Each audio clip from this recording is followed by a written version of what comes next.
Assalamualaikum warahmatullahi wabarakatuh. Innal hamdalillah nahmaduhu wa nasta'inuhu wa nastaghfiruh wa na'udzu billahi min syururi anfusina wa min sayyiati a'malina. May yahdihillahu fala mudilla lahu wa may yudlilhu fala hadiyalah. Asyhadu an la ilaha illallah wahdahu la syarikalah wa asyhadu anna Muhammadan abduhu wa rasuluh. Allahumma sholli ala Sayyidina Muhammad wa ala ali Sayyidina Muhammad kama shallaita ala Sayyidina Ibrahim wa ala ali Sayyidina Ibrahim wa barik ala Sayyidina Muhammad wa ala ali Sayyidina Muhammad kama barakta ala Sayyidina Ibrahim wa ala ali Sayyidina Ibrahim fil alamin innaka Hamidum Majid. Rabbi shrah li sadri wa yassir li amri wahlul 'uqdatam min lisani yafqahu qawli amma ba'du. Hadirin hadirat jamaah kaum muslimin wal muslimat yang dirahmati oleh Allah Subhanahu wa taala. Kali ini kita akan membahas tentang hadis nomor 182 yang terdapat di dalam kitab Bulughul Maram. Ini juga saya mohon maaf, ini baru bisa membuat video karena ada beberapa hal yang mesti harus saya kerjakan, yang mesti harus saya dahulukan. Jadi ya mau tidak mau beberapa hari video saya ditunda dan insya Allah mudah-mudahan tidak ada halangan, kita bisa lanjut kembali seperti biasa. Hadis ini membahas tentang amalan Bilal bin Rabah pada saat melakukan azan. Jadi Bilal bin Rabah itu kalau misalkan azan, beliau seperti ini, memasukkan kedua telunjuknya ke telinga, kemudian beliau menoleh ke kanan dan ke kiri seperti itu. Nah, dalilnya yang biasa diamalkan oleh terutama orang-orang Indonesia, Bilal-Bilal di Indonesia itu seperti apa? Nah, hadisnya sebagaimana berikut. Wa an Abi Hudzaifah radhiyallahu anhu qala ra'aitu Bilalan yu'adzinu wa atattaba'u fahu hahuna wa hahuna wa isba'ahu fi udunaihi rawahu Ahmad wa Tirmidzi wa sahhahahu wa li Ibnu Majah wa ja'ala isba'aihi fi udunaihi. Kemudian wali Abu Dawud lawa unuqahu lamma balagha hayya 'alas shalat yaminan wa shimalan wa lam yastadir wa asluhu fi sahihain.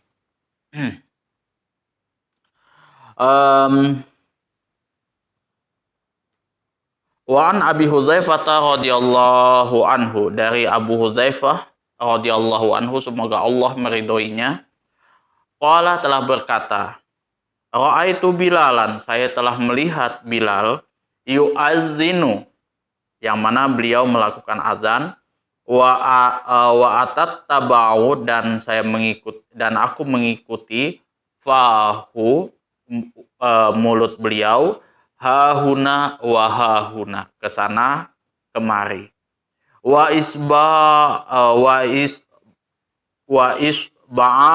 fi udunaihi, dan sedangkan kedua jari telunjuknya fi uzunaihi, di kedua telinganya. Jadi seperti ini. Nah, kemudian rawahu Ahmad, hadis ini diriwayatkan oleh Imam Ahmad, wa Tirmidzi, dan Imam Tirmidzi, wa sahhahahu, yang mana hadis ini dinilai sahih oleh Imam At-Tirmidzi. Wali Ibnu Majah, kemudian hadis yang diketengahkan oleh Imam Ibnu Majah, wa ja'ala fi isba'aihi fi udhunaihi, dan beliau meletakkan isba'aihi, kedua jarinya seperti ini ya, kedua jari telunjuknya, fi udhunaihi, pada kedua telinganya. Jadi seperti ini. Kemudian Wali Abu Dawud, hadis yang diriwayatkan oleh Imam Abu Dawud, lawa unuqahu lamma balagha hayya 'alas shalah, yang mana Bilal bin Rabah ini memalingkan lehernya lama balagha ketika sampai membaca hayya 'alas shalah, yaitu lafat hayya 'alas shalah, yaminan menghadap ke kanan, washimalan dan menghadap ke kiri, seperti ini. Walam yastadir, dan tidak memutar tubuhnya. Wa asluhu fi sahihain. Hadis ini asalnya daripada kedua kitab sahih, yaitu Sahih Bukhari dan Sahih Muslim. Jadi seperti ini dia, kalau misalkan Bilal bin Rabah itu, kalau misalkan dia azan, pertama kali dia memasukkan kedua jari telunjuknya ke telinga. Nah, kemudian beliau ketika sampai di hayya 'alas shalah, dia memalingkan ke kanan, kemudian hayya 'alal falah memalingkan ke kiri, seperti ini. Tetapi beliau tidak memutar tubuhnya, seperti itu ya. Jadi kalau misalkan ada Bilal yang melakukan seperti itu, muadzin yang melakukan seperti itu, dalilnya hadis nomor 182, yang mana ini sudah dilakukan oleh Bilal bin Rabah. Nah, kalau kita lihat makna keseluruhannya adalah azan itu mempunyai etika tersendiri yang harus dipelihara dan dijaga. Antara lainnya hendaknya muadzin memiliki suara yang bagus. Jadi etika kita di dalam melakukan azan, pada saat kita mau mengumandangkan azan, yang pertama biasa sudah kita tahu ya, pertama harus suci, baik itu badan, pakaian, dan tempat kita azan itu ya. Kemudian kita juga sudah sudah wudu lah, kayak gitu, seperti itu kan.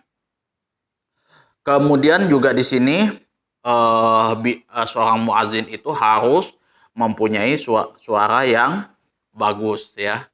Ya, adalah di beberapa tempat mungkin yang suaranya tidak bagus karena memang keadaannya memaksa seperti itu ya. Tapi sunnahnya itu seorang muadzin harus memiliki suara yang bagus. Jangan cuman hari Jumat kayak gitu kan, wah, yang diperhatikan suara yang mesti bagus itu pada hari Jumat saja. Tidak, sebenarnya tiap-tiap sholat, seperti itu. Kemudian mengumandangkan azannya di atas tempat yang tinggi.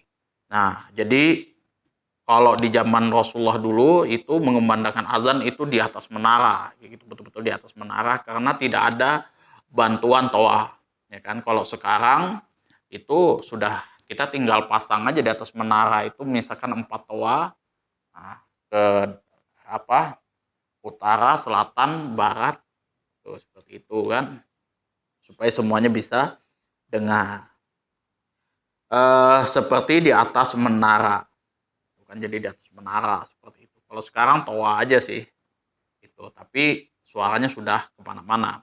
Fungsinya di zaman Rasulullah itu kenapa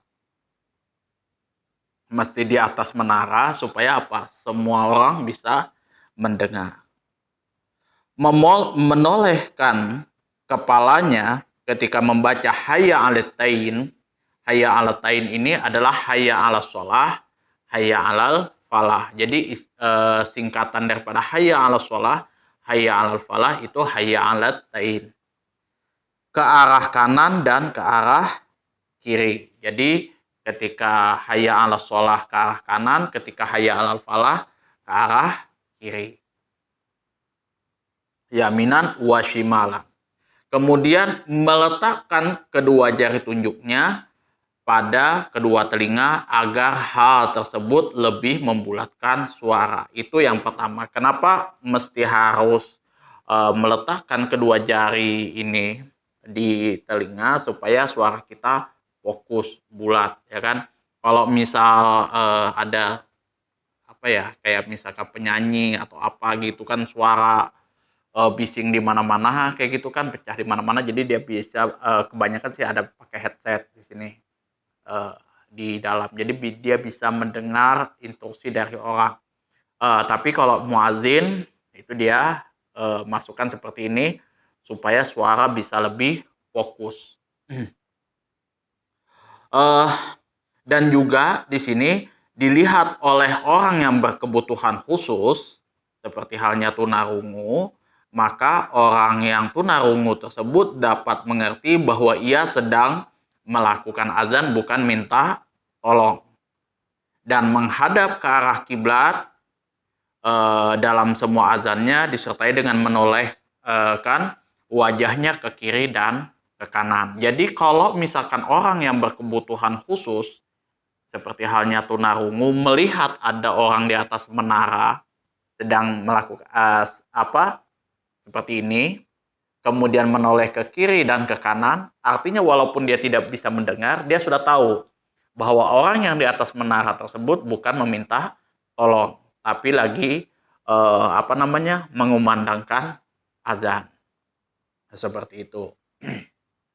Jadi dia sudah apa ya sudah paham lah seperti itu. Kalau misal dia lihat orang kayak gitu kan cuma teriak apa, cuman apa ya istilahnya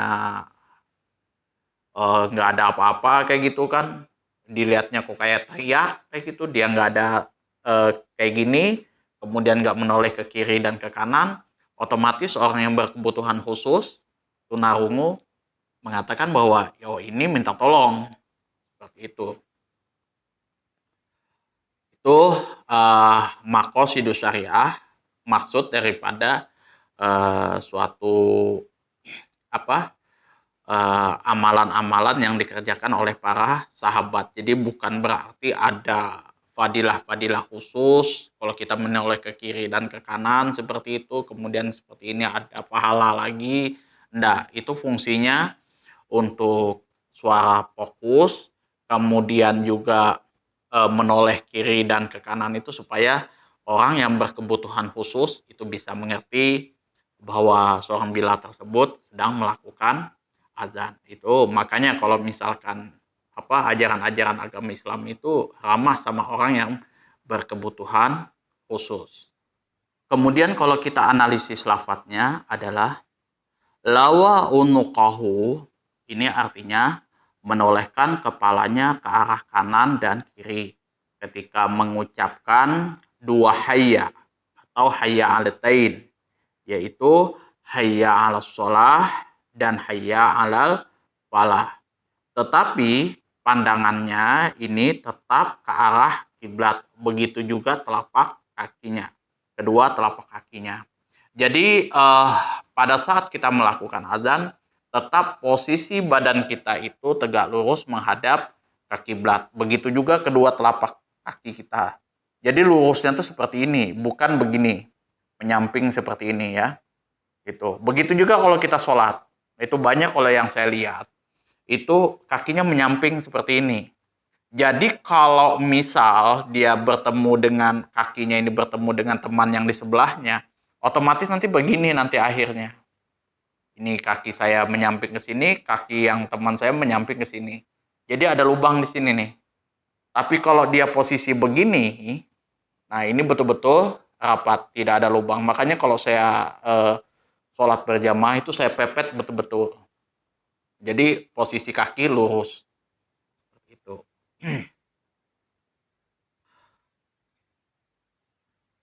Nah, jadi pandangan kita, posisi kita pada saat azan itu harus betul-betul menghadap ke kiblat. Itu. Jangan sampai menghadap ke arah yang lain. Kemudian asluhu fi sahihain. Hadis ini asalnya tidak berada dalam kitab Sahih Bukhari dan Muslim. Yang mana lafadznya ialah dari Abu Huzaifah menceritakan hadisnya seperti berikut. Ataitu Nabiya sallallahu alaihi wasallam. Saya telah mendatangi Rasulullah sallallahu alaihi wasallam. Bimakkah, di kota Mekah, wa huwa bil atba'i, yang mana beliau ketika itu berada di Abtah, wa huwa fil abtahi, wa huwa fi kubatin hamra'ah, yang mana beliau itu di Abtah di dalam tenda yang berwarna merah, hamra'alahu min udumin, yang terbuat dari kulit. Qala, maka di sini Abu Huzaifah meneruskan ceritanya, fakharaja Bilalun biwudu'ihi, yang mana Bilal bin Rabah di sini keluar dengan membawa air wudhu Nabi Shallallahu Alaihi Wasallam. Famin nadihin wa nailin, yang mana di antara mereka itu ada yang memperoleh dari cipratannya, ada juga yang memperoleh lubarannya. Jadi sisa air wudhunya Rasulullah SAW itu ada yang memperoleh cuma sekedar cipratannya, ada yang memperoleh lubarannya. Fakharajan Nabiyyu sallallahu alaihi wasallam hullatun hamra'u ka'anni unzuri ila bayadi saqaihi. Maka keluarlah Rasulullah SAW dengan memakai pakaian merah, seakan-akan aku melihat kedua betis beliau itu putih. Nah, di sini. Kemudian qala fatawaddoa.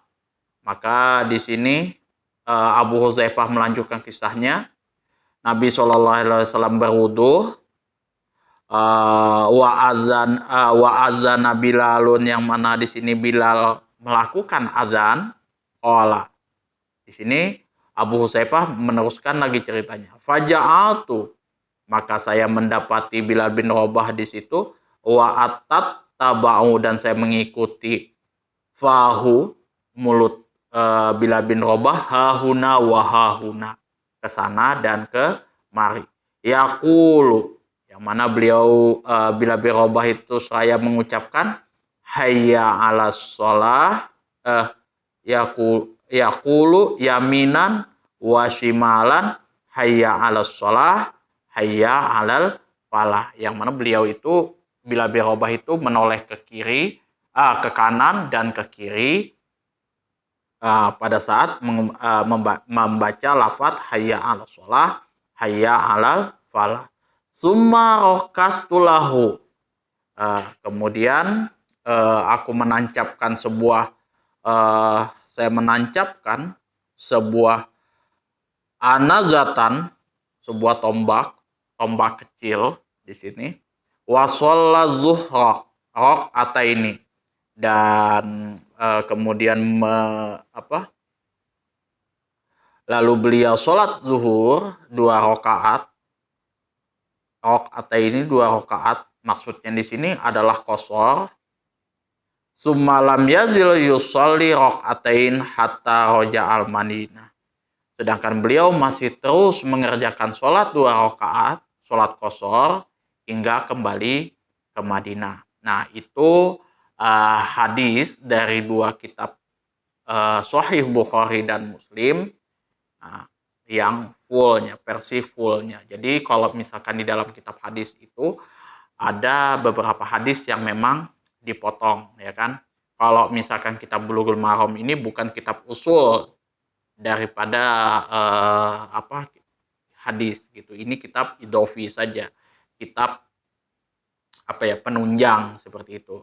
Karena kitab ini memang dikhususkan untuk pemula mempelajari dalil-dalil yang ada di dalam ilmu fikih yang berkaitan dengan masalah fikih, seperti itu, khusus di situ. Dan juga supaya seorang pelajar ini, pemula kayak kita ini, kayak saya ini, bisa mudah menghafal, mudah mengingat kayak gitu hadisnya, beberapa hadis itu sanadnya tidak disertai secara full.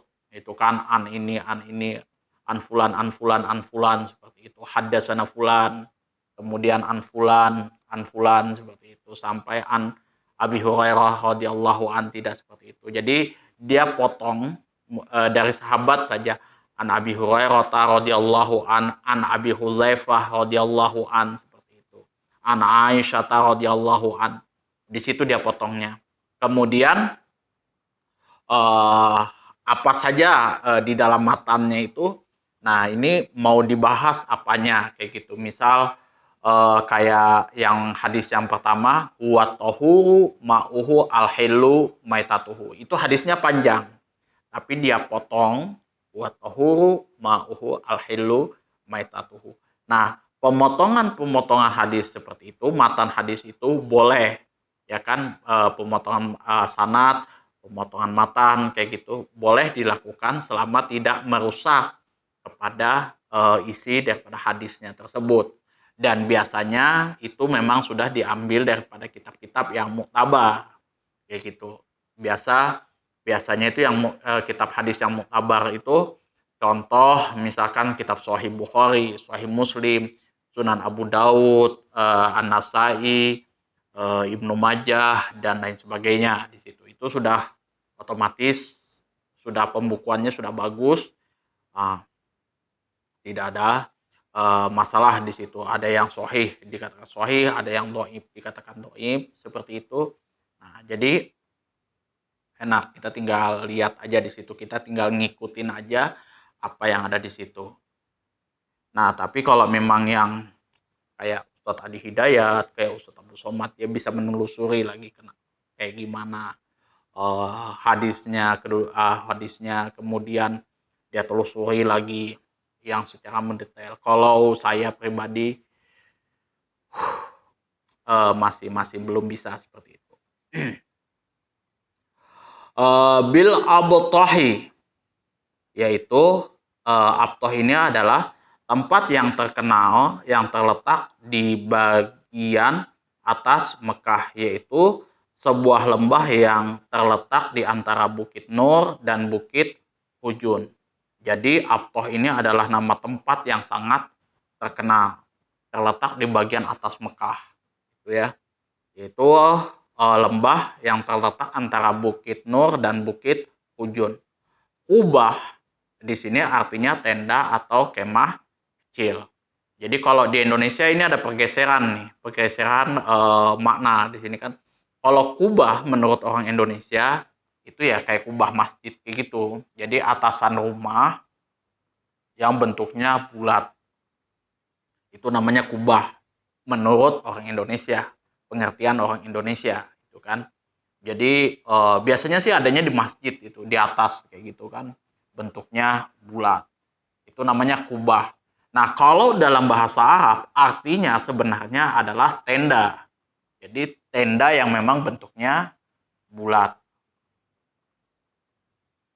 Itu kubah. Sama halnya seperti tajir. Kalau orang Indonesia tajir itu kaya, itu kan, anta tajir, orang kaya. Tapi kalau misal di orang Arab aslinya, kalau dalam bahasa Arab tajirun itu artinya pedagang, diambil daripada isim fa'il di situ artinya pedagang. Kalau tajaroyu tajiru artinya berdagang. Kalau tidak salah seperti itu, kan? Min udumin, bentuk lafadz daripada adimun, yang artinya kulit yang telah disamak. Kemah kecil tersebut terbuat dari kulit. Jadi kemahnya Rasulullah itu terbuatnya dari kulit. Jadi kita sudah bahas kemarin bab samak. Itu kan kalau yang tidak kulit atau bangkai yang tidak boleh digunakan setelah disamak itu adalah kulit anjing dan babi. Bagaimana caranya pun kita menyamak kulit anjing dan babi itu tetap hukumnya haram. Tapi kalau binatang di luar dari anjing dan babi disamak, dijadikan tenda, dijadikan permadani, dijadikan apalah seperti itu ya, kerajinan-kerajinan tangan, sepatu, tas, tas Hermes lah kayak gitu kan. Nah, itu tidak ada masalah, atau misalkan dijadikan pakaian. Itu sudah hukumnya adalah suci di situ. Itu tidak apa-apa digunakan. Nah, jadi kedudukan hukum yang asalnya bangkai itu tadi najis, ya kan? Najis tidak boleh dimakan. Nah, pada saat sudah disamak, itu sudah posisinya hukumnya adalah boleh. Fakharaja Bilalun biwudu'ihi. Maka keluarlah Bilal dari tenda itu dengan membawa air yang dipakai untuk berwudu Rasulullah Shallallahu Alaihi Wasallam. Nah, jadi Bilal membawa air yang dipakai untuk berwudu Rasulullah Shallallahu Alaihi Wasallam. Famin nadihin wa nailin. Di antara mereka ada yang memperoleh sedikit air wudhu itu, ada pula yang memperoleh cipratannya saja. Nah, dan Bilal menciprat apa yang ia peroleh kepada yang lainnya agar sama-sama memperoleh berkah dari bekas air wudhu Nabi Shallallahu Alaihi Wasallam. Nah, ini berkaitan dengan tabaruk. Nanti kita akan bahas tabaruk itu di fikih hadisnya. Jadi tabaruk itu memang ada perbedaan ulama di sini, pandangan ulama. Jadi apa saja itu. Nah, cuma kalau untuk tabaruk sendiri saya langsung katakan haram. Seperti itu. Itu ada ininya nanti, ada konteksnya kenapa. Seperti itu. Kemudian hullah di sini artinya kain dan selendang. Dinamakan hullah apabila terdiri dari dua pakaian, kain dan selendang. Jadi hullah itu kalau misalkan kita mempunyai dua kain kayak gitu kan, dua pakaian. Kayak contoh lah sekarang itu jas, ya kan, jas. Jadi ada pakaian yang putih, kemudian jas lagi seperti itu hullah namanya. Kemudian hamro yang bergaris-garis merah. Digambarkan merah karena warnanya didominasi oleh garis merah. Hahuna wa hahuna. Artinya ke arah kanan dan kiri. Jadi kesana kemari ini yang dimaksud adalah yaminan wa shimalan. Okastu aku menancapkannya ke tanah. Anazah yaitu tongkat yang pada ujungnya terdapat bersih runcing seperti tombak, atau jelasnya adalah tombak yang pendek. Nah, itu tadi kita lihat daripada analisis lafadznya. Nah, jadi kalau teman-teman menentukan hukum dari sebuah hadis Al-Quran atau hadis, di sini teman-teman harus posisinya tahu betul-betul lafadz per lafadznya, seperti itu, kata per katanya, seperti itu. Jangan sampai kalau misalkan teman-teman menetapkan suatu hukum famin nadihin wa nailin ini tidak tahu artinya seperti apa, yang dimaksud seperti apa, langsung main tebar buta aja kayak gitu kan. Contoh kayak misalkan ya ayyuhalladzina amanu la tatabi'ul yahud wan nasara aulia. Tuh kan. Aulia itu seperti apa? Kemudian konteksnya seperti apa? Kok bisa di zaman Rasulullah itu diharamkan kita mengambil Yahudi wan nasara itu sebagai pelindung kita, pemimpin atau teman. Itu juga ada perdebatannya. Nah, kemudian kita lihat lagi, kita lihat lagi fikih hadisnya. Nah, ini kita sudah masuk fikih hadisnya ya, seperti sebagaimana biasalah.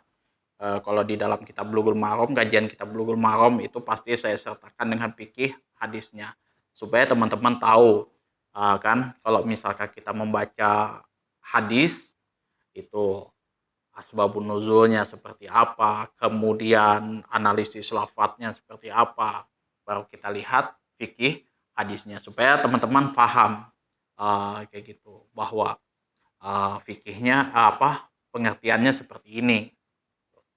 Yang pertama adalah boleh memakai pakaian yang bergaris-garis merah.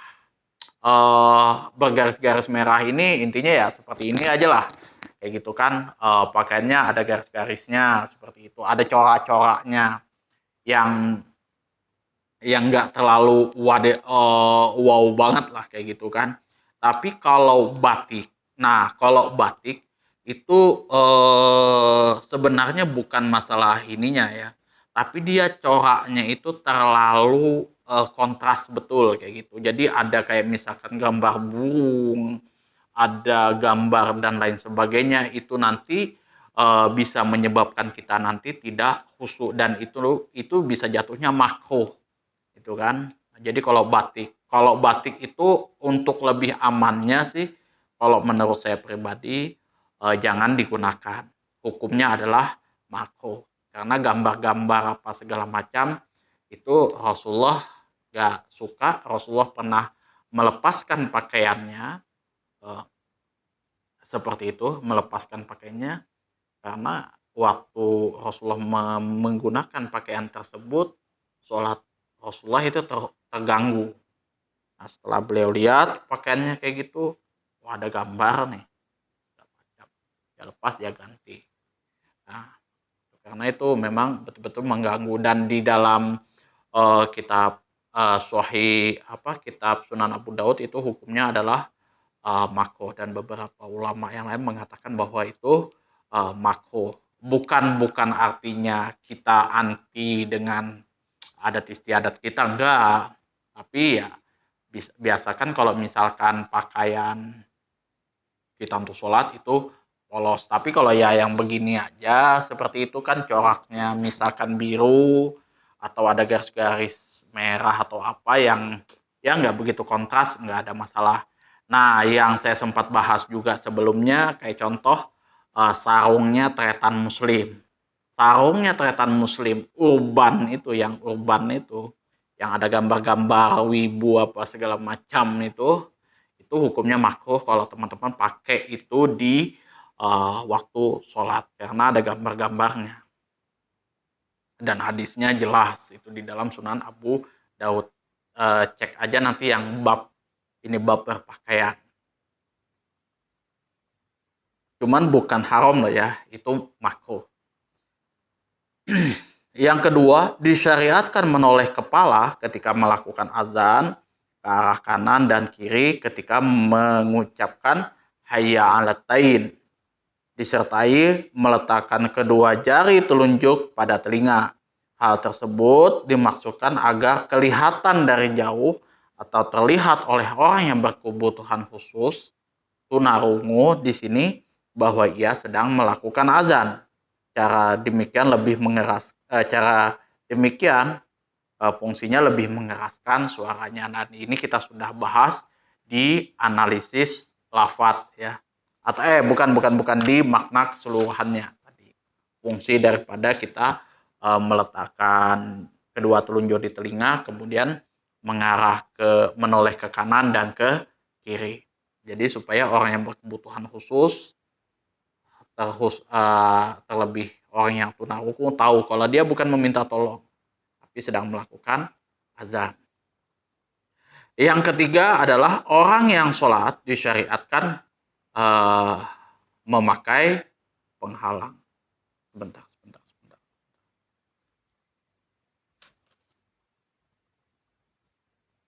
Oh iya, orang yang sholat disyariatkan memakai penghalang.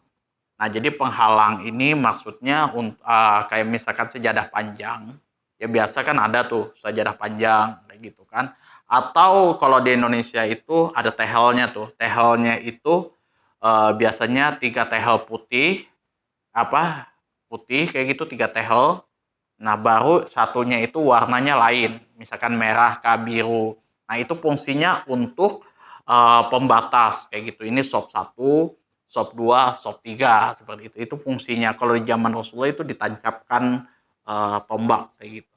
Tombak kecil kayak gitu. Jadi supaya tahu oh ini batas tempat sholatnya. Dan biasanya kalau kita lewat ada orang yang sholat kayak gitu, sholat qobliyah kah atau badiyah kah seperti itu. Nah kita ketika kita lewat aman tuh. Jadi asal jangan pas posisi apa ya, misalkan ini batas nih, ini batas. Nah kita lewat di sininya itu nggak boleh. Tapi kalau ini batas, nah kita harus di luar atasnya kita lewat seperti itu. Jangan sampai kita pas-pas masuk di batasnya kita lewat kayak gitu. Sedangkan dia lagi sholat. Itu biasanya kalau nggak begini, kalau digampar seperti itu. Jadi kalau misal orang ada lewat kayak gitu kan pas tepat-tepat di depan kita, jadi kita kalau seperti ini ya. Kalau saya dulu digampar ya, pam kayak gitu, tapi ya nggak yang betul-betul begini, tapi ya istilahnya ya seperti inilah, tapi memang pas kena muka. Tapi kalau yang umumnya itu ya seperti ini biasanya, jadi supaya orang nggak lewatnya di depan. Kemudian yang keempat, boleh mengambil air mengambil berkah dari bekas perbuatan Rasulullah Shallallahu Alaihi Wasallam dan menggunakan lebihan bekas air wudhunya, bekas makan dan bekas minumnya serta bekas pakaiannya. Nah ini masuk di dalam bab tabaruk ya. Jadi bekas air wudhu ini bukan artinya betul-betul Rasulullah yang pakai ini ya, tapi memang lebihannya air yang digunakan oleh Rasulullah pakai cemukan dia gitu. Nah dipakai lagi oleh sahabat Rasulullah. Di sini ada perbedaan pandangan. Kalau itu Rasulullah SAW tidak ada masalah, kita bertabaruk kepada Rasulullah. Tapi kalau untuk orang di luar daripada Rasulullah SAW itu tidak boleh. Itu ada pandangan ulama yang lain. Bahkan ada ulama yang mengharamkan bertabaruk. Contohnya seperti Al-Imam Syatibi. Itu. Kemudian Ibnu Taimiyah. Seperti itu. Nah, cuman Ibnu Taimiyah di sini pun pada saat akhir hayatnya, nah ketika beliau meninggal, nah air bekas mandinya Ibnu Taimiyah itu ditadah oleh orang di di ember kayak gitu, di bejana besar kayak gitu, dibawa dipakai mandi, mengambil berkah daripada Ibnu Taimiyah seperti itu. Kalau di dalam kitab Al-I'tisam dijelaskan secara rinci bahwasannya kenapa tabaruk itu dikatakan haram oleh Al-Imam Syatibi di situ, karena kalau orang awam itu gulu berlebihan nantinya dan itu bisa berpengaruh pada akidahnya gitu. Jadi kan ada tuh orang kalau misalkan ke Pak Yai gitu kan minta nasihat dan lain sebagainya, ujung-ujungnya dia jadi rumus togel.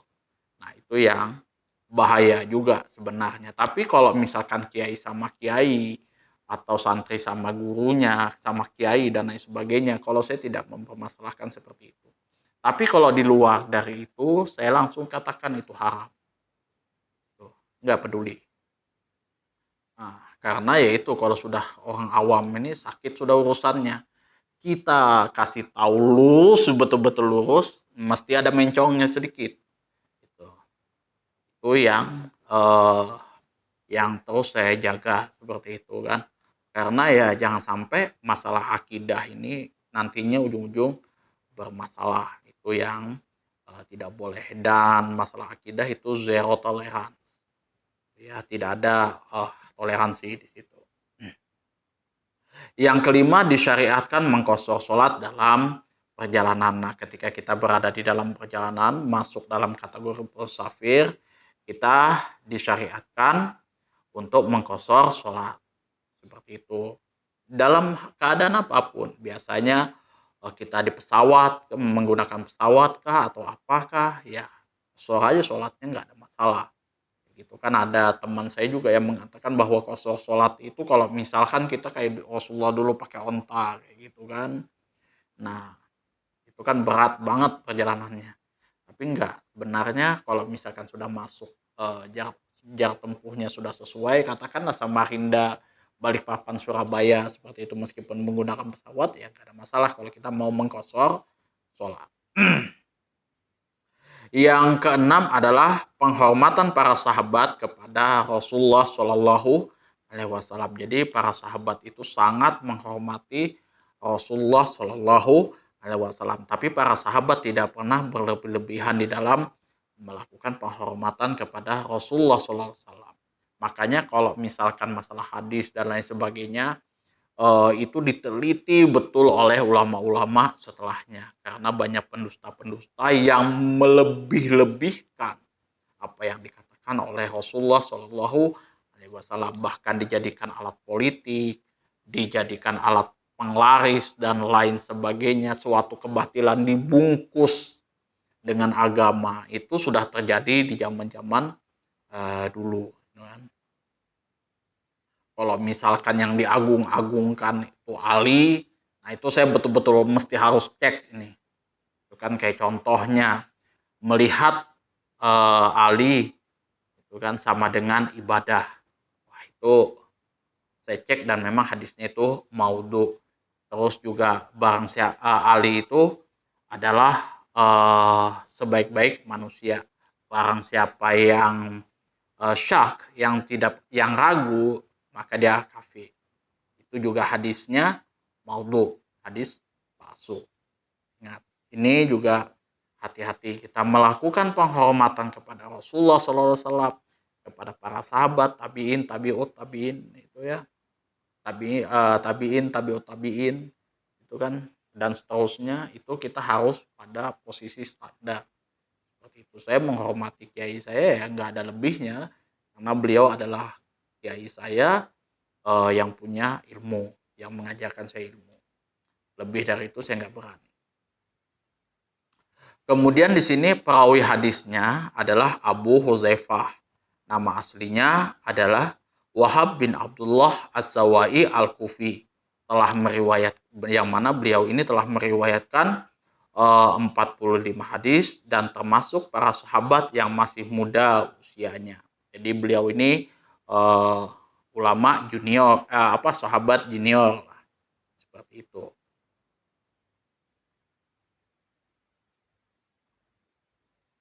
Ketika Rasulullah Shallallahu wafat, beliau ini masih di usia yang belum balik. Jadi Rasulullah wafat ini beliau masih belum balik, waktu itu masih kecil lah, mudanya. Kemudian ia mengambil riwayat daripada Ali karamallahu wajhah, Al-Bara ibnu Azib, Ismail ibnu Khalid, Al-Hakam ibnu Yainah, dan Abu Ishaq As-Subai. Nah, ia mengambil riwayat daripada Ali karamallahu wajhah dan Al-Bara ibnu Azib. Nah, Ismail ibnu Abu Khalid, Al-Hakam ibnu Uyainah, dan Abu Ishaq As-Subai mengambil riwayat daripada Abu Zuhaifah.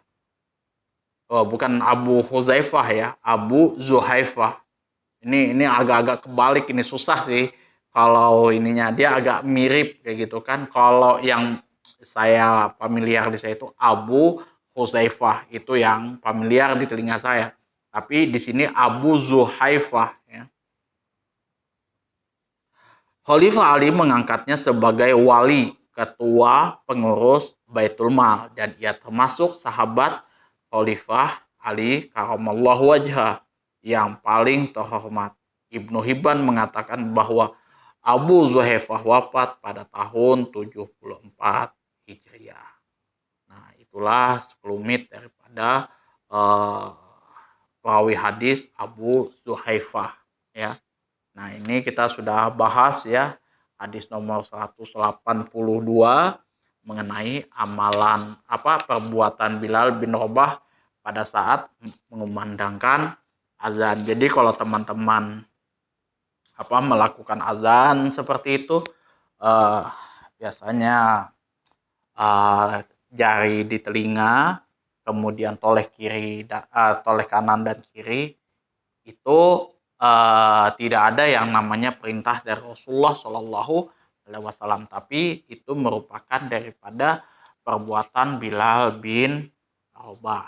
Dan kalau itu saya tidak mengatakan itu bid'ah ya, tapi ya itu amalan yang baik yang dilakukan oleh sahabat. Tapi jangan sampai berlebihan. Ini ada pahala sekian-sekian, ada kelebihan yang sekian-sekian lagi.